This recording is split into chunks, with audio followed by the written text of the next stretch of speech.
kasih sudah klik video ini, tapi jangan lupa guys, klik tombol subscribe karena subscribe itu gratis. Dengan subscribe kamu support channel ini terus untuk upload hampir setiap hari. Ingat, subscribe itu gratis, gak ada ruginya kamu klik tombol subscribe guys. Selamat menonton, enjoy! Prawana dengan seksama memperhatikan paras gadis itu. Cukup lama si orang tua setengah baya itu begitu. Jelas gadis ini bukan berasal dari bumi Majapahit maupun tanah Pasundan. Gadis dari negeri seberang. Prawana membatin tanpa memperhatikan lagi jalannya peristiwa antara Merudaka dan keenam lawannya para pendekar berwatak jahat. Gadis itu nampak fokus melihat alias mengintip jalannya peristiwa di dataran tepian jurang Ranipati dari tempat persembunyiannya. Mahisa Dharma melirik Prawana, apa yang dipandang paman ini? Gumam pemuda remaja itu dalam hatinya karena merasa heran dan penasaran melihat kedua bola mata Prawana tak berkedip memandangi wajah Gatsi itu. Karena merasa penasaran dan juga sudah tidak berminat lagi mengintip Merudaka dan keenam pendekar lainnya, Mahisa Dharma mengalihkan pandangannya ke arah gadis itu. Pada saat pandangan Mahisa ke gadis itu, gadis remaja itu meletakkan sebuah kipas di samping kanannya. Kemudian ia rebahan namun agak jongkok sembari menatap ke arah bawah, ke arah Merudaka dan para pendekar lainnya. Gadis itu berbantal kedua tangan di bawah dagunya. Hingga tubuhnya yang indah tampak jelas lekuk-lekuknya. Dua gugusan bukit dadanya bergerak naik turun seiring napasnya yang lembut dan sesekali mendesah. Kedua pahanya terangkat ketika ia menekuk lutut hingga kulitnya yang putih pualam tampak indah memantulkan cahaya mentari pagi nan temaram. Ayu, seindah dan semolek bidadari dari kayangan yang merebahkan tubuhnya setelah letih seharian bertamasya mengarungi Mayapada. Tubuh indah itu sangat sempurna. Rambutnya yang hitam bergelombang terurai menutupi leher jenjangnya. Bajunya yang tersingkap menampakkan payudara dan perutnya yang memiliki mangkuk pusar begitu indah.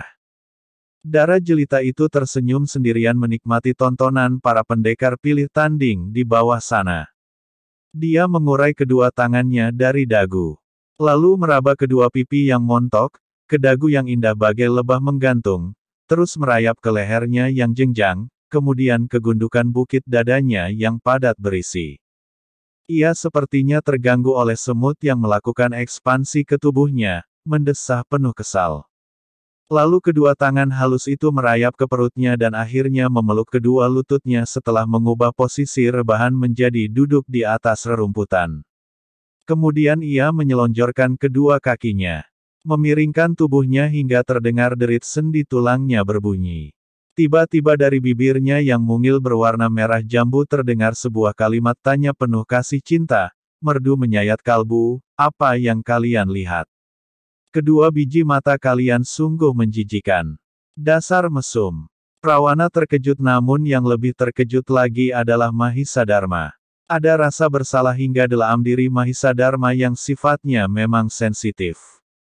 Berhubung mereka tidak bisa bicara dan tidak bisa bergerak hanya bisa menggerakkan kepala mereka masing-masing, mau tak mau mereka berdua memalingkan muka ke arah bawah ke Merudaka yang sedang bertarung melawan Sardulo, Helang Hejo, Ni Dede Persik dan 3 pendekar Madura. Tak lama berselang, semakanan nasi kemudian.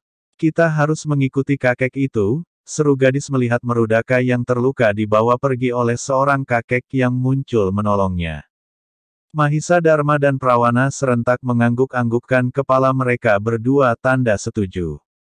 Hayo, cepat, seru gadis itu yang sudah melompat ke belakang sejauh 2 tombak, sebelumnya dia sempat meraih kipas yang ia letakkan di samping kanannya. Mahisa Dharma mendelik ke Prawana, begitu juga dengan Prawana. Hayo, tunggu apa lagi? Aku kenal kakek itu. Dia seorang manusia berwatak licik dan jahat, seru gadis itu agak lantang. Mahisa Dharma dan Prawana serentak mendelikkan kedua bola mata mereka ke gadis itu. Perlu masa beberapa kejap mata, gadis itu baru menyadari bahwa mereka berdua masih tertotok jalan darahnya sehingga tidak dapat bergerak dan bicara. Kalian ini, kenapa tidak beritahu aku kalau kalian masih tertotok? Lihatlah, akibat ulah kalian, kita hampir kehilangan jejak pendekar Gunung Semeru dan kakek iblis itu, Omel gadis itu berlari di depan Mahisa Dharma dan Prawana sembari membuka jalan baru melintasi tepian rawa dangkal menggunakan kipasnya yang ternyata terbuat dari besi pilihan namun lentur. Prawana hanya bisa diam lalu menggelengkan kepalanya beberapa kali saat ia melihat Mahisa Dharma akan membantah omongan si gadis itu. Mahisa Dharma melipatkan lidahnya setelah diberi tanda oleh Prawana. Ia heran dan bingung. Yang melakukan ulah menotok jalan darah mereka berdua justru gadis itu. Kenapa mereka berdua yang disalahkan oleh si gadis bawel itu? Harusnya mereka berdualah yang menegur ataupun memarahi gadis itu.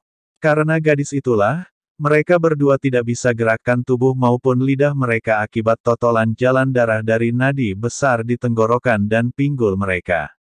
Dan sekarang, dengan muka tanpa bersalah, si gadis mengomelin mereka yang menyebabkan mereka hampir kehilangan jejak kakek iblis itu yang membawa merudaka.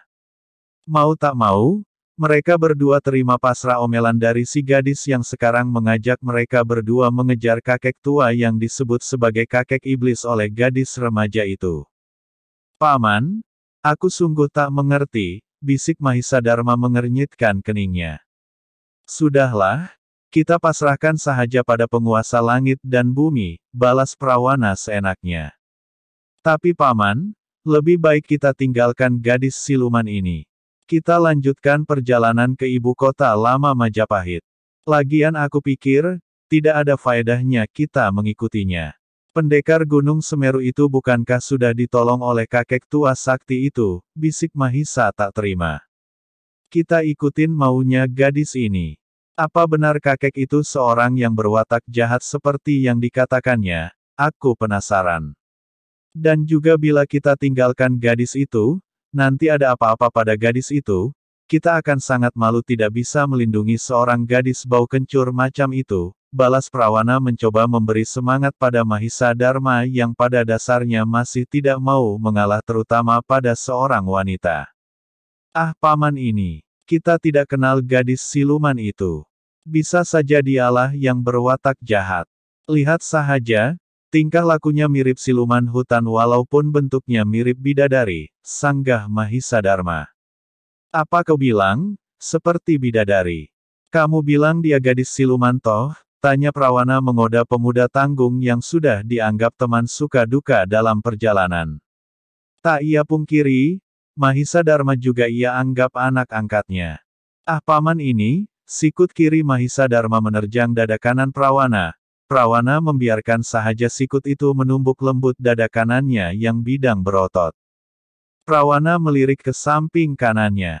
Tampak wajah tampan Mahisa bersemu merah sedangkan dahinya berkerut melahirkan guratan-guratan garis memanjang dari ujung kiri ke ujung kanan.